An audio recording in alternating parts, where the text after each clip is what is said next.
পটুয়াখালীতে গড়ে তোলা হচ্ছে রপ্তানি প্রক্রিয়াজাতকরণ এলাকা ইপিজেড। প্রায় ১,৫০০ কোটি টাকার এই প্রকল্প বাস্তবায়ন হচ্ছে সম্পূর্ণ দেশীয় অর্থায়নে। দেশের দ্বিতীয় বৃহৎ এই ইপিজেডে কর্মসংস্থানের পাশাপাশি ১,৫০০ মিলিয়ন ডলারের বৈদেশিক বিনিয়োগ এবং প্রায় ২,০০০ মিলিয়ন ডলার আয়ের প্রত্যাশা সংশ্লিষ্টদের। ৩ বছর মেয়াদী এই প্রকল্পের কাজ শেষ হওয়ার কথা রয়েছে ২০২৭ সালে। কুয়াকাটার প্রতিনিধি মনিরুল ইসলামের রিপোর্ট জানাচ্ছেন সিরাজুল মুনিরা।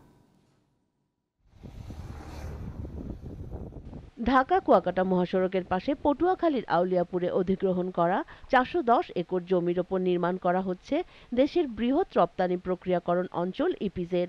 থাকছে আধুনিক সুবিধা সম্বলিত ৩০৬টি শিল্প প্লট।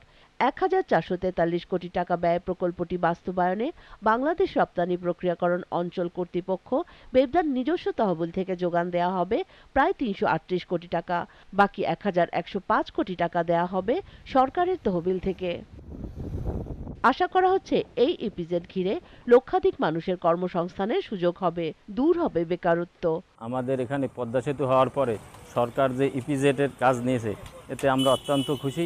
ইপিজেড হইলে বেকারত্বের যে সমস্যাটা ছিল ইনশাল্লাহ সেটা থাকবে না। আমরা যারা বেকার যে ছেলেমেয়েরা আছে বা যুবক সমাজরা আছে তারা মাদক থেকে দূরে থাকবে।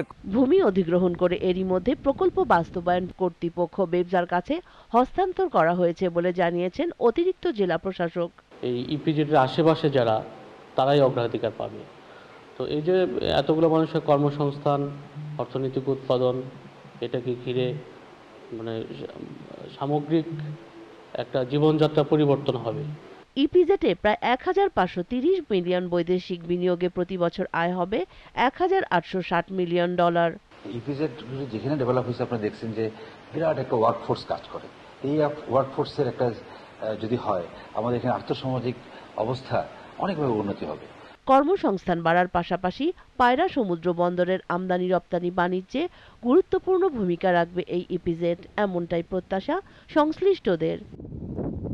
সিরাজুল মুনিরা, জিটিভি নিউজ।